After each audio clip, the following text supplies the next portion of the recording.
Fala pessoal, bom dia, boa tarde, boa noite. Estamos aqui para mais uma aula. Dessa vez um conteúdo que também tem muita relevância quando se fala de geografia da Paraíba, que é a questão do relevo, tá?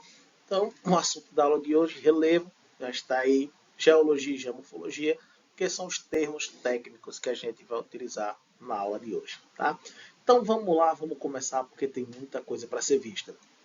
Então, para a gente entender direitinho como é que funciona, a gente fala em geologia, pessoal, porque é a parte, é a ciência que estuda a composição e a formação da Terra.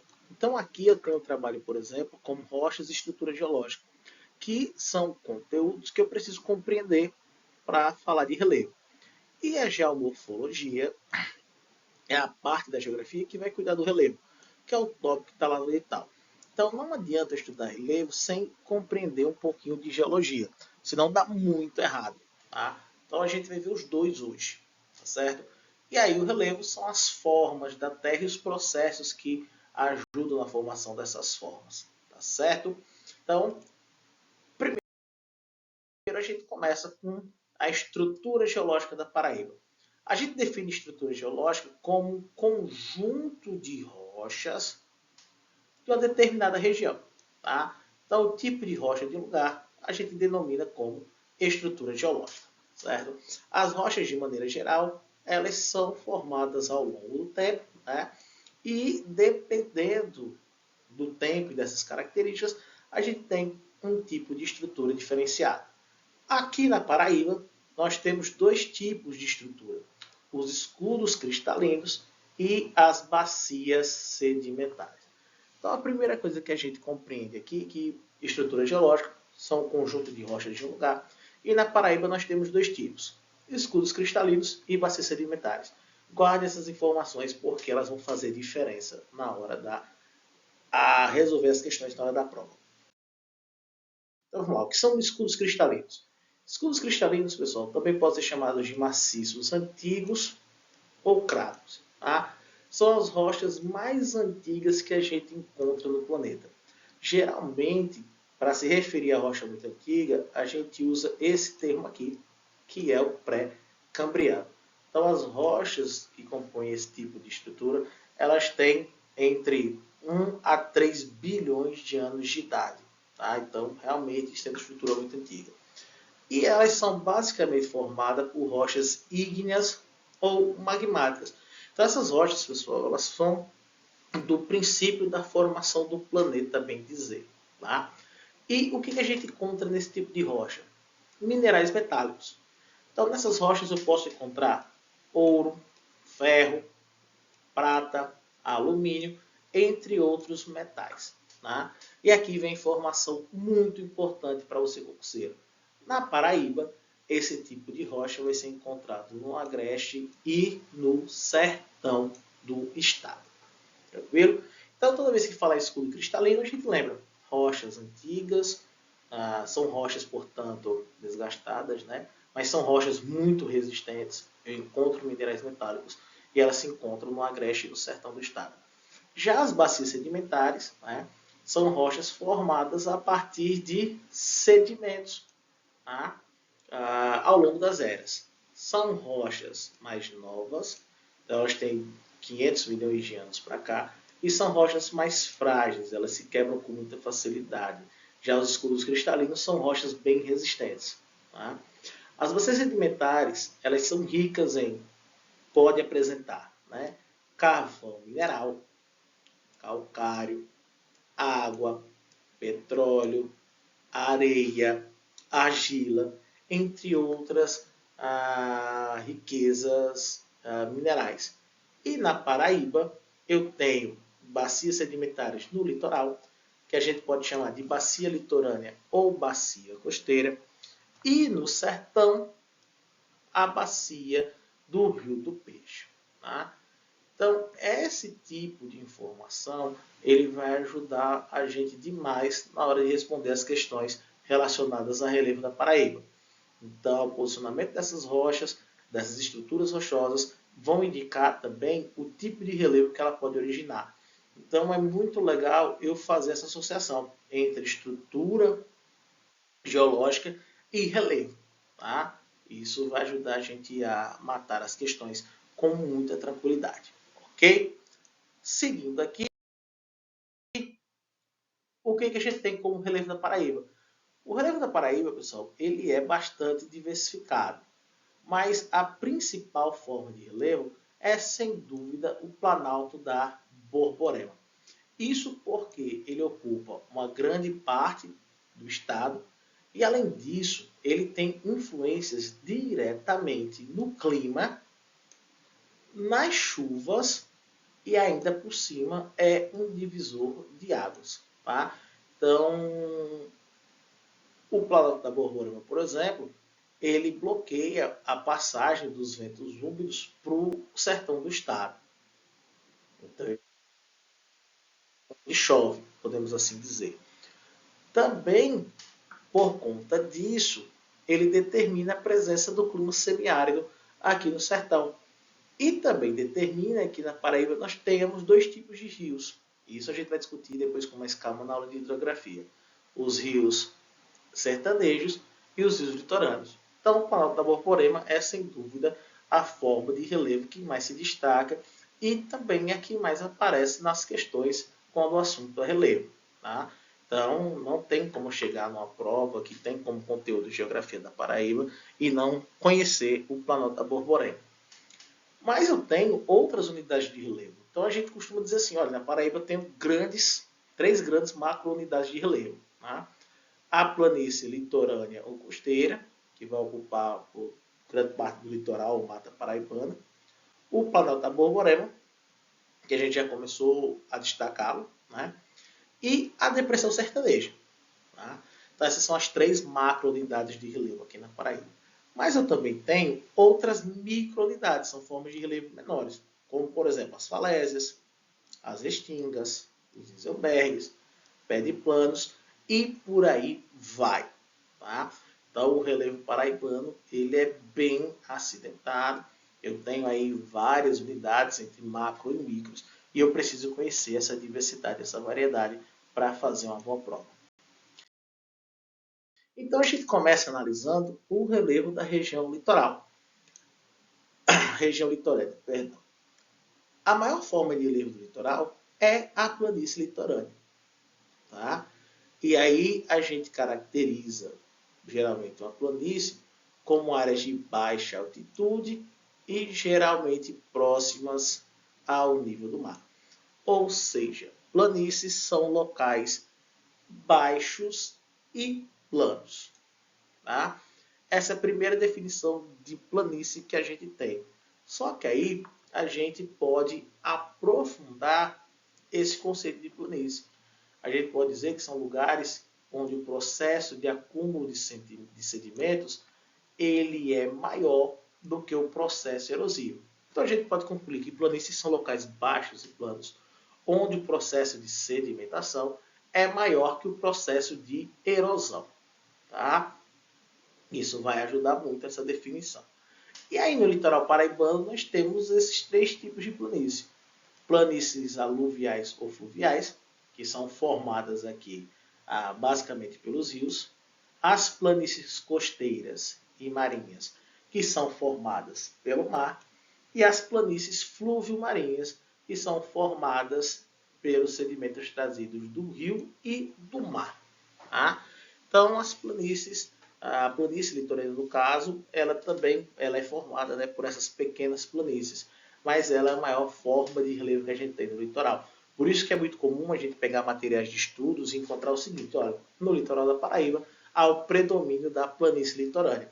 Só que ela não é a única forma de relevo, ela é a maior presente no litoral. Tá? E aí dentro da planície litorânea, ou além da planície litorânea, eu tenho essas formas de relevos menores. Então, por exemplo, eu tenho as falésias, que são os paredões, né, rochosos que a gente encontra no litoral. Elas são muito comuns no litoral sul da Paraíba. Tá? E essas falésias podem ser vivas, quando o mar toca nesses paredões rochosos, ou podem ser mortas, quando o paredão rochoso não é mais tocado pela água. Tá? Então, quem já foi lá no litoral sul da Paraíba, principalmente na praia de Coqueirinho, a presença dessas falésias é bem marcante. Tá? A segunda forma que a gente tem são as restingas. As restingas são cordões arenosos, pessoal, paralelos à costa. Tá? Então, geralmente, eles se apresentam de forma alongada e pode ter origem marítima ou fluvial. Tá? Quando se fala em restinga, geralmente a gente se refere à restinga de Cabedelo. E aí a gente já tem associação Cabedelo, relevo, restinga. Tá? Então, são áreas onde a gente tem um pequeno avanço da praia em direção ao mar, formando esses feixes arenosos paralelos à costa. Tá? Já no litoral norte, a gente tem a presença das dunas, que são literalmente burros de areia formados pela ação do vento. Tá? No litoral norte, ela pega a Baía da Traição e se estende até o estado do Rio Grande do Norte. Também nós temos os tabuleiros costeiros. O tabuleiro costeiro é um planalto sedimentar que fica presente na costa. Então, geralmente a gente tem assim, no litoral sul, para ficar mais evidente, a praia a gente tem a falésia, e no topo da falésia, o tabuleiro costeiro. Tá? Eles são curtos, né? Eles têm até 40 quilômetros de extensão, mas são bem marcantes no litoral paraibano. E por último, nós temos a depressão sublitorânea. Ela vai ser formada, né, o limite entre os tabuleiros e a porção oriental do Planalto da Borborema. É a depressão sublitorânea, pessoal, que divide o que é agreste e o que é litoral, por assim dizer. Tá? Então, aqui são unidades de relevo que aparecem que a gente precisa ter uma certa atenção para elas, porque pode ser questão de prova. Tá? Saindo do litoral e vindo para o agreste, a gente tem como principal forma de relevo o Planalto da Borborema, que a gente já mencionou a importância dele, né? Tanto nos rios quanto para o clima do estado e também as chuvas. Né? E aí, principalmente, o Planalto da Borborema, pessoal, o predomínio de rochas cristalinas, né? Recobertas às vezes por sedimentos. E aí, o que é Planalto? No caso do Planalto da Borborema, uma superfície irregular, onde eu tenho mais erosão e menos sedimentação. Tá? Essa é a principal característica do Planalto da Borborema, ser irregular, mais erosão e menos sedimentação. E aí, você deve estar pensando assim, professor, moleza.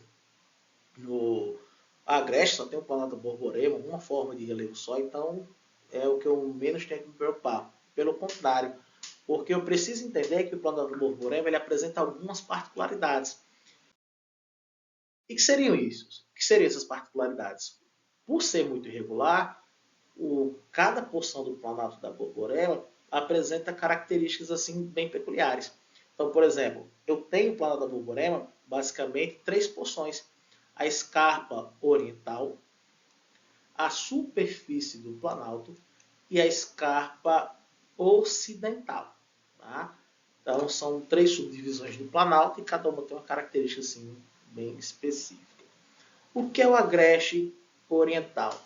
É a parte do Planalto da Borborema que está virada para o mar. Tá? É a parte do Planalto da Borborema que a gente diz que está a barlavento. É a parte úmida do Planalto da Borborema.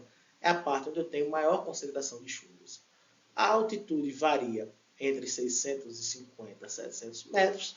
É aqui onde eu tenho a presença do agreste e a presença também do brejo paraibano. Tá? É interessante eu pensar nisso. Então, Borborema é oriental, escarpa oriental. Tem o desenvolvimento do agreste, a formação do brejo paraibano, e é onde eu tenho a parte mais chuvosa do Planalto da Borborema. É a parte a barlavento, que retém maior quantidade de chuvas. Já aqui, pessoal, tem a superfície do Planalto, e eu tenho várias descrições da superfície do Planalto. Então eu tenho nível somital, nível intermediário, nível geral, eu tenho aqui o Seridó e o Curimataú. Essas descrições servem para que a gente entenda o seguinte: a superfície do Planalto da Borborema é muito irregular, tá? E por conta dessa irregularidade, eu tenho aí esses níveis. Só que aqui eu tenho que mostrar para vocês algumas coisas que são cobradas na prova. Então, de geral, eu tenho um nível somital, que é o mais elevado, onde eu vou ter o Pico do Jabre, que é o ponto culminante mais alto do estado, que tem 1.197 metros. E aqui eu quero fazer uma observação. Estudos recentes, né, e uma nova medição fizeram, com mais recursos tecnológicos, perceberam que a altitude do Pico do Jabre é um pouquinho maior. Então, hoje o Pico do Jabre ele tem aproximadamente 1.208 metros. Tá? Essa medição foi confirmada pelo IBGE. Ok? Então, isso é interessante a gente pensar. Aí eu tenho aqui um nível geral. E é aqui que eu tenho que chamar a atenção para vocês. Tá? Nesse nível geral, eu tenho a posicionamento aqui da região do Cariri. E o que acontece? Aqui, pessoal, mesmo apesar de estar na superfície do Planalto, é uma parte mais rebaixada. Então, a altitude aqui é muito inferior. Então, você tem entre 50 a 400 metros de altitude. Então, por conta disso, tá, eu tenho aqui a parte superficial do Planalto, está no topo, mas é como se fosse um desnível muito grande. E isso faz com que eu tenha a formação das duas áreas mais secas do estado, tanto o Cariri, como em seguida também o Seridó. E aí a gente já faz uma observação. Muita gente acha que a parte mais seca do estado da Paraíba é o sertão. E não é. É justamente essa parte do Planalto onde está situado o Cariri e o Seridó, que é a antiga mesorregião da Borborema. Então, os índices de chuva aqui, pessoal, variam entre 250 a 500 milímetros por ano, né? E eu tenho aqui o município de Cabaceiras, né, aqui nos Cariris, que é o município mais seco do estado da Paraíba. Tá? Então, essa parte dos Cariris e Seridó são a parte mais seca do estado, justamente por conta desse desnível do Planalto da Borborema. Então, isso é importante a gente lembrar. E a escarpa ocidental é o limite do Planalto da Borborema com o sertão. Tá? Então, perceba que o Planalto da Borborema ele é irregular e por isso a gente precisa ter ciência dessas particularidades. Tá? E aí, por último, a gente tem o sertão do estado.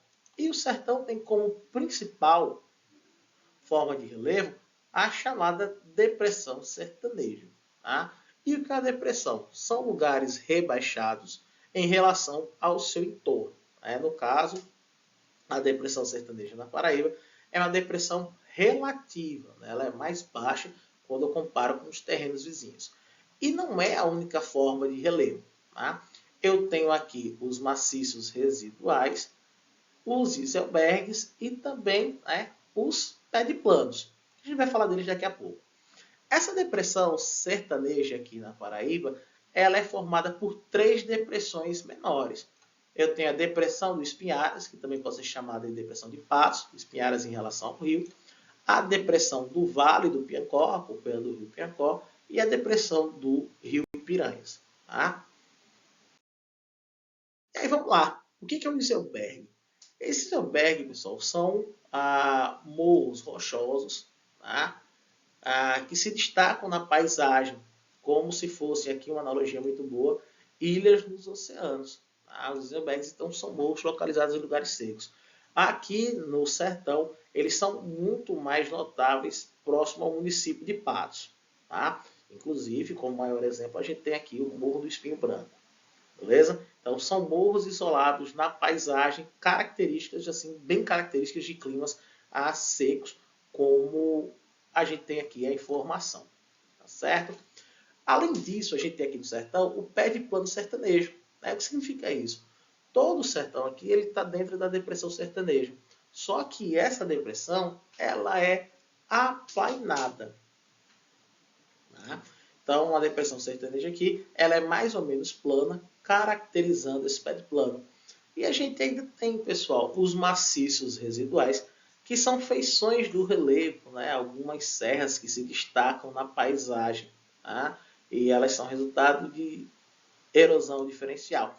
Então você está na paisagem monótona do sertão, né, do pé de plano. Então de repente você encontra um iceberg, que são esses morros, ou então um maciço residual, uma serra dessa isolada na paisagem. Tá? Então muita informação legal aqui para nós na aula de hoje e tem muita coisa para vocês estudarem. Então é importantíssimo rever essa aula, fazer as anotações, porque na próxima semana a gente tem exercício para a gente praticar aquilo que já foi trabalhado nessas duas aulas. Tá? E por último, pessoal, para encerrar, eu queria dar o destaque aqui para a bacia sedimentar do Rio do Peixe, que é a bacia sedimentar localizada no sertão. Tá? Ela é interessante principalmente por conta do ponto de vista paleontológico, tá? Onde é encontrado aqui várias pegadas de dinossauros e sendo um sítio arqueológico importantíssimo aqui da América Latina. Ela tem aproximadamente uns 80 quilômetros de extensão, né? Começando aproximadamente em Pombal e indo até o Marinho Ceará.